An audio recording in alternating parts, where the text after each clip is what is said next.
Hello and welcome to Frontrunner Motorsport. And first I'll address the fact that this is the first video of the week that I've actually uploaded. It's been a busy week, I just haven't had time. I did write a video and start editing it, and honestly by the time it was ready to be released, it was already old news. So I decided just to have a week off. I've still got ideas, nothing's going to change, and I've got stuff coming out next week that is really good. I've got a plan in place for the next couple of weeks in fact. So all is still good, all will still be exciting, so it's still a very good time to subscribe as we climb our way up to 500. So, the Hungarian Grand Prix was another exciting one, a lot happened. It was another crazy race with a very unexpected result, so remember to subscribe and let's begin.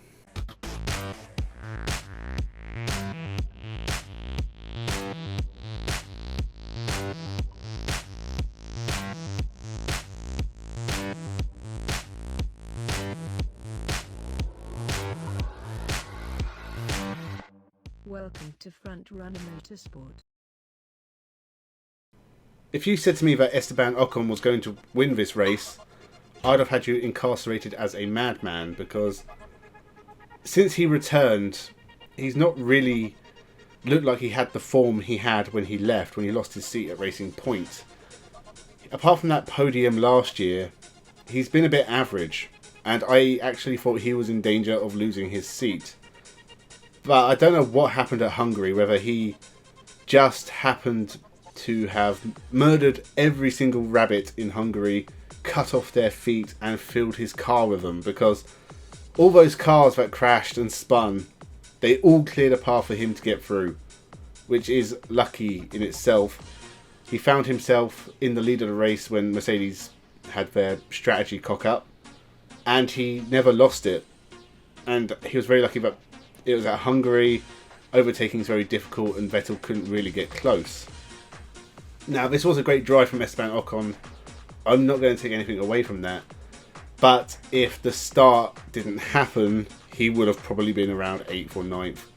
Possibly lower. He tends to drop out the points or score very little. So for him to win this race is insane and a huge achievement. And it will probably be the highlight of his career. And Alpine had a very good race because Alonso scored points as well in 5th. They had a great points haul from this race, and that's a great in their fight against Aston Martin and AlphaTauri. I think they're a bit too far off to catch McLaren and Ferrari. They're not quite on their pace. But that midfield battle for 5th in the Constructors, this was a very important result for them. As for everyone else, I guess we'll start with the crash at the start, because that really was the main thing that seems to happen at every race, especially the last two.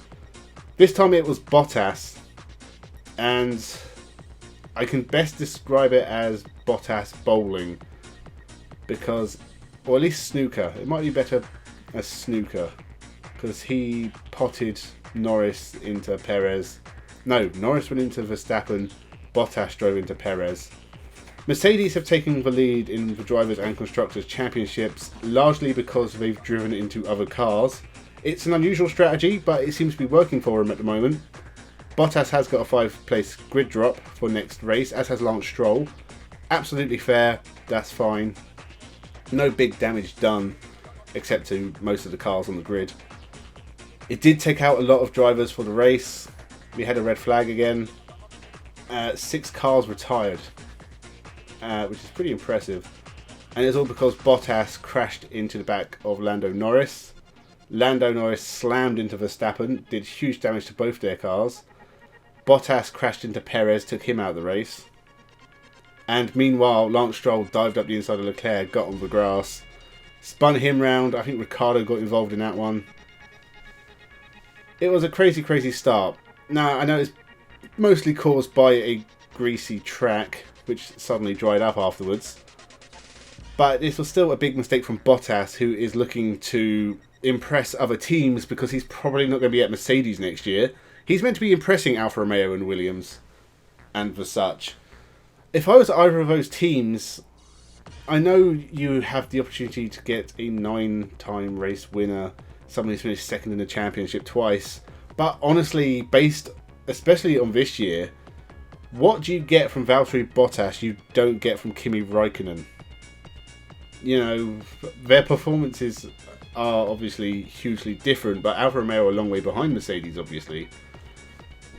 Räikkönen is, you know, he's not in form by far. He's definitely on the way out at some point. He's been there so long that, honestly, just replacing him with Bottas, though, it seems like a waste of time. I don't know why you'd get rid of Giovinazzi when he has at least improved year on year, and you can see that.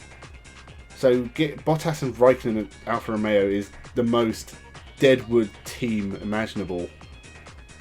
And as for Williams, yeah, I know the space is going to be available if Russell moves up, but if he doesn't fill that with Bottas, it seems a bit of a... There are better drivers. I mean, you've got Callum Ilott, who's another Mercedes driver, who was very, very good in Formula 2. Williams have got Dan Ticktum, God help you, Roy Nissany. Jack Aitken, who is, you know, back in Formula 2 not doing much. If you're going to replace Russell with anyone, any of those younger drivers, not Roy Nissany, it's a bad idea. It's got bad idea written all over it. But, you know, Dan Ticktum, he's a very good driver. He's doing very well in Formula 2. He's worth a shot in Formula 1, I think.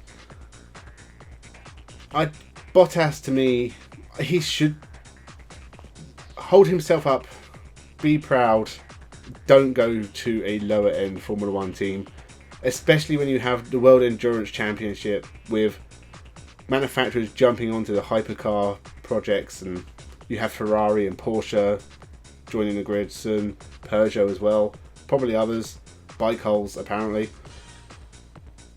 They are all going to be on the lookout for top level, consistent, experienced drivers, and I think Valtteri Bottas would do very well in the World Endurance Championships. He's got Le Mans driver written all over him, especially his smooth, consistent driving style. I think he would be a great shout for any of those teams, especially Porsche. I think if Porsche, their hypercar project, I think someone like Bottas would be really good in that seat. Andre Lotterer is not, you know, giving himself the best CV in Formula E at the moment. Otherwise, I'd have said him. But Valtteri Bottas, I think, would do great in the World Endurance Championship, and I think that's where he should go. Back onto this race. Obviously, Verstappen had massive damage, but we had lost Stroll, Bottas, Perez. I've got a list here. Stroll, Perez, Leclerc, Bottas, and then Norris was out as well, as was Mazepin, although for slightly different reasons. That was a collision with Raikkonen in the pit stops. Both Alfa Romeos got 10-second stop-go penalties. And also, apparently, Kimi Räikkönen catching Mazepin in the pit lane is exactly the same as Hamilton hitting Verstappen at 180 miles an hour because they got the same penalty. That's Formula 1. So, after the chaos, I have got notes. I did actually write quite a lot for this one as well. So, the race restarts, and Hamilton goes onto the grid. Everyone else goes into the pit lane. At this point, I'm sure Hamilton looked in the mirrors and said some very strong words, because he must have known they'd cocked up, and the track was completely bone dry, and he was sitting on the grid on wet tyres. Everyone else is at the end of the pit lane waiting to come out.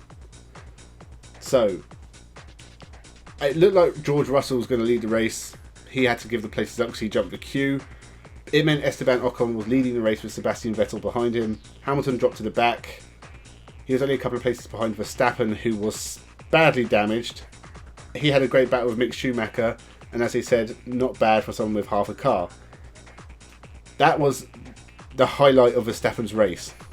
It all went wrong after that. So Hamilton pits, and he gets the undercut on a few cars, and the rest of this race is basically him coming through the field. Not a lot else is happening because the cars there's only like 14 left for a start, and they're all spread out. So there wasn't a huge amount of overtaking, apart from Hamilton climbing up the field. He is so much quicker than everyone else. Oh, sorry, I said that wrong. Mercedes are so much quicker than everyone else in the field. It is really embarrassing when you think the only car that can stop them is Red Bull, and there's only one of those left. and it's missing pieces because Mercedes have crashed into it again. But Hamilton climbed. I'm surprised he didn't get further, to be honest. Alonso put up an amazing fight. How many laps did it take? Was it like 10 laps? And there's an Alonso mistake at the end. He locked the brake and ran wide. Hamilton got through. And he got past Sainz fairly easily, but far too late to catch Vettel and Ocon. I think Hamilton will be fairly disappointed with third. Not just because of the mistake at the start, but also because he couldn't climb his way back up to first. Definitely an opportunity to. And when you consider Red Bull haven't scored, I think Verstappen got 1 point. This was a huge opportunity to stretch out a lead in the championship that has now been missed. Gasly took fastest lap point as well, so he didn't get that. So he only got 15. So he got 14 more than Verstappen, who had like a 6-point lead or something. So we go into the summer break with Hamilton 8 points ahead or 7 points ahead or something. Norris is still ahead of Bottas and Perez, which is a miracle. If he keeps that up, he is world champion. Fuck everyone else. Sainz had a great race as well in fourth. Unlucky to hold on to a podium, but his tyres were a bit old towards the end. It's still a good, consistent season for Sainz. He may not be getting great outright results, but he is at the moment tied on points with Charles Leclerc, which is as good as it gets, really, because Leclerc has been at Ferrari for 3 seasons, so Sainz matching him in his first season is a good job. Ask Ricciardo. That's not easy. Ricciardo had a terrible race. He finished 11th, or 12th actually. I think he dropped behind Raikkonen. So it's not easy jumping teams and matching your teammate who's been there a few years. And Carlos Sainz is doing a fantastic job. Driver of the day has to go to Esteban Ocon because, you know, no one would have expected him to win. Great job from Sebastian Vettel as well. Another second place this year. He's doing much better than I expected, apart from that spin at Silverstone. Hamilton finished off the podium. Sainz and Alonso both did great jobs.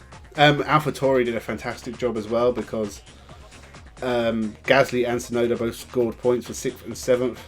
I think they're doing fine. They're about where you expect them to be in the championship as well, especially as it's Tsunoda's first year. He's not high flying, I think he's 14th, but he's scored a fair few points.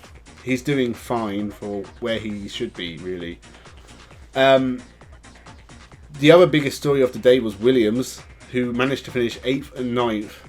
Not in the order you expect. Nicholas Latifi finished 8th, George Russell was 9th.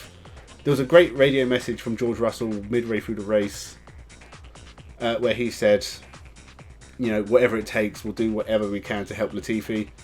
That's fantastic sportsmanship. Hopefully, if he does go to Mercedes, Lewis Hamilton can learn from him. It's been a hard time for Williams. Before this race, obviously, they'd only scored 1 point in 2.5 years. Only 8 in 3.5 years. So for them to score a double points finish, it was their first double points finish since Lance Stroll and Sergei Sirotkin both finished in the points in Monza in 2018. What was the other facts I had? It's the most points scored by Williams in a single race since Felipe Massa finished 7th in Brazil in 2017. And Lewis Hamilton scored more points in Hungary in 2021 than Williams have scored in 3.5 years. They're the 3 interesting Williams facts I found. But honestly, for them, this is huge party weekend. This is as good as it's going to get for Williams probably this year. They'll be happy they scored points. It's their best year since 2018. They're not too far off that tally just from this one race. They scored 7 or 8 points in 2018. They scored 6 in this one race. Something like that. So if they can get another couple of points here and there, this will be a fantastic achievement. I'm really happy for both Latifi and Russell to finally score points for Williams. Russell especially, it's been a long time coming and it looked like he could manage it at the last few races, just on pace. It's taken a crazy race for them to both score points, and it is weird that Latifi actually is now ahead of Russell in the championship. I don't know if that's going to last all year. It'll be interesting to see if it does. It would mean that Russell has been beaten 2 out of 3 years because Kubica beat him in 2018, scoring 1 point. No, 2019, sorry. Scoring 1 point at Germany. the Hockenheimring, that wet race that was also chaotic. This was a good race. I enjoyed it, mostly because it was interesting seeing Ocon and Vettel fight for the lead. Alonso battling Hamilton was interesting as well. That was very, very exciting. It looked very close at some points. Hamilton saying Alonso was being dangerous was hilarious. He literally has no self-awareness whatsoever. If every race was like this, it'd be a very silly series. And I would argue that this is as crazy as Formula 1 gets, and it was still nowhere near as exciting as a boring Formula E race. So take this was a good race with a pinch of salt. I don't know what to expect from the rest of the season. It'll be interesting to see if Red Bull can start to take charge again once we get back from the summer break. Spa's next. It's my favourite round in the Formula 1 season. It's my favourite racetrack in the world. Belgium just does good racetracks for some reason. But I do love Spa in particular, and I'm very much looking forward to coming back from the summer break in a few weeks' time and talking about Formula 1 again. So, this channel, I will be doing more videos. I do have, I think, 3 or 4 planned for next week, and I was going to do one every day on Formula E leading up to the end of the Formula E Championship. So, that's what's coming in the next 2 weeks. I will try and live stream as well, but it's difficult because I'm now downstairs. There are 7 other people living in this house, all behind the door over there. They are very noisy. The light in here is terrible. The lights actually do not work. So I have a light on in the cupboard over there and this curtain. That's the lighting.